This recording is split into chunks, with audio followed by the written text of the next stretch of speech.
안녕하십니까. 반갑습니다.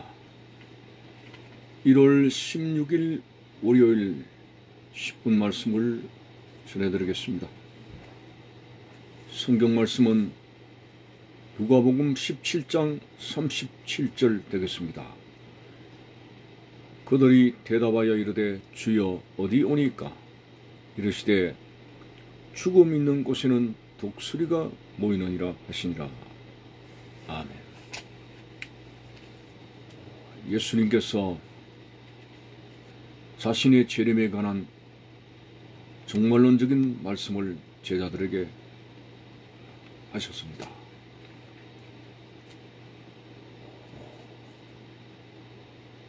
둘이 한자리에 누워 있음에 하나는 데려감을 당하고 하나는 버려둠을 당할 것이라. 두 여자가 함께 맷돌을 갈고 있음에 하나는 데려감을 얻고 하나는 버림을 당할 것이라고 하는 마지막 때의 불신자와 신자의 그런 구원적인 분리의 사건이 일어나게 됩니다. 이 말씀을 들은 제자들이 주여 어디입니까? 어디에서 그런 일이 일어납니까? 그때 예수님께서는 죽음이 있는 곳에 독수리가 모이지 않느냐 라는 묘한 말씀을 하셨습니다. 우리는 이것을 이 말씀의 의미를 생각하게 될 때에 이 종말론적인 이 사건이 결국은 어디서 일어나겠느냐 이런 말씀으로 우리는 내다봅니다. 그렇다면 종말론적인 사건에서 가장 핵심적인 것이 바로 마지막 인류의 큰 전쟁을 시사하고 있습니다. 그것이 바로 요한계시록의 아마겟돈 전쟁입니다.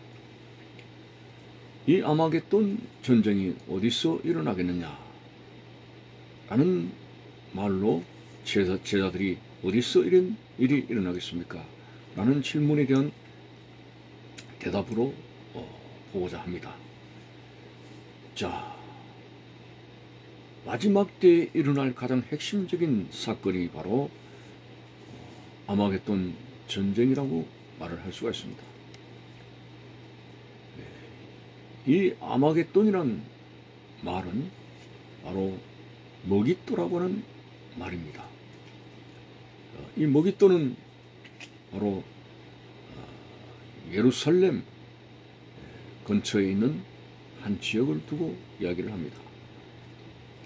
그래서 인류의 마지막 전쟁은 예루살렘을 중심으로 머깃도를 중심으로 여러 이방 나라의 왕들이 모여들어서 큰 전쟁을 치르게 되는 그런 사건이 될 수가 있습니다. 요한계시록에도 말씀을 하고 있죠. 내가 이방 나라들을 모아서 예루살렘과 싸우게 하리라 하는 계시록의 말씀이 있습니다. 자, 그래서 이 엄청난 화염이 솟아오르는 마지막 전쟁이 예루살렘 머깃도를 중심으로 이방 나라들이 모여서 큰 전쟁을 치르게 될 것이고, 이런 전쟁이 치르자마자 우리 예수 그리스도의 재림이 이루어지게 되는 것이죠. 마치 노아 홍수를 생각하게 되면 120년 동안 방주를 제작하고 난 이후에 큰 하나님께서 말씀하신 대로 비가 내렸습니다.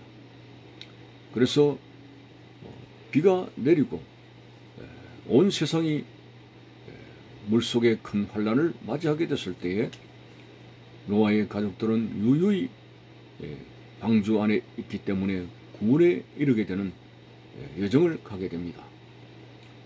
오늘 아마게돈 전쟁으로 인해서 온 세계가 큰 전쟁의 화염 속에 있게 될 때에 예수 그리스도께서 이 땅에 오심으로 말미암아 택한 백성들을 전쟁에 휩싸이지 않도록 이제 공중으로 불러 모으게 되는 대구원의 여정을 생각하게 됩니다. 물론 이 종말론적인 것에 여러 가지 해석이 있습니다. 환란 전 휴거설이냐, 뭐 여러 가지 환란 후냐, 뭐 이런 설이 있습니다만은 우리는 이제 이 대환란 전에 택한 백성들이 구름 위로 올라가게 되는 구원받는 하나님의 백성들을 생각하면서 오늘 이 말씀을 생각하고자 합니다. 어디서 이런 일이 일어나겠습니까? 하는 마지막 때 핵심적인 사건은 바로 이스라엘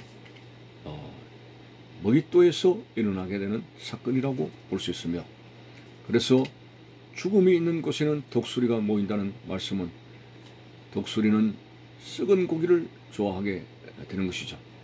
그래서 죽음, 시체들이 절비한 곳에 독수리가 모이는 것처럼 사람을 죽이게 되는 엄청난 전쟁으로 이방 나라의 왕들이 모이게 되는 그 자리가 바로 머깃도라고 하는 사실 앞에서 우리는 어쨌든 여기에 조금 틀린 해석이 있을는지 모르지만은 분명히 마지막 때의 전쟁이 일어날 것이게 되고, 그리고 예수께서 구름을 타고 이 땅에 오시게 되는 놀라운 사실을 생각을 하게 되면서 반드시 오늘 이 시간에 짧은 말씀이지만 우리가 생각할 수 있는 요점은 그리스도께서 구름을 타고 오신다는 이 명확한 사실을 부정해서는 안 됩니다. 그래서 우리는 항상 어느 때든지 우리의 시대가 아니라 할지라도 항상 예수 그리스도가 이 땅에 다시 오심에 대해서 소망을 가지게 되고, 뿐만 아니라 우리는 어떻게 신앙생활을 해야 되느냐 하는 준비된 관점에서 우리가 하나님 앞에 믿음의 생활을 해야 된다고 하는 것입니다. 그 준비라고 하는 것은 무엇보다도 거룩한 신랑이신 예수님과 혼인잔치에 참여하기 위해서는 성도들의 삶이 깨끗하고 거룩해야 된다고 하는 것입니다. 우리가 어떻게 하나님처럼 거룩하게 되겠습니까? 그런데도 하나님께서 하나님이 거룩하신 것처럼 너희도 거룩하라는 말씀이 있게 됩니다. 죽었다 깨도 우리는 하나님의 거룩을 쫓아갈 수가 없습니다만 거룩을 조금 더 우리의 삶에 와닿도록 그 의미를 들여다보면 구별적인 삶을 사는 것이 거룩의 의미라고 생각하는 것입니다. 불신자들과 다르게 신자답게 살아가는 것, 그래서 죄를 떠나고 진정한 경건과 말씀으로 돌아오는 그 자리, 바로 그것이 거룩의 자리라고 생각한다면 우리는 연약해서 날마다 생각으로 범죄하고, 그리고 우리가 입으로 행동으로 범죄하는데 참 거룩이란 말이 우리하고 너무나 멀다고 생각해지게 되는데, 그렇지만은 한 가지 분명한 사실을 통해서 우리는 구별되고 거룩한 삶을 살아갈 수 있는 것을 봅니다. 그것이 뭡니까? 마지막 때에 예수 그리스도께서 이 땅에 오셨고 갈보리 언덕에 자신의 몸을 제물로 바쳐서 피를 흘려 주셨습니다.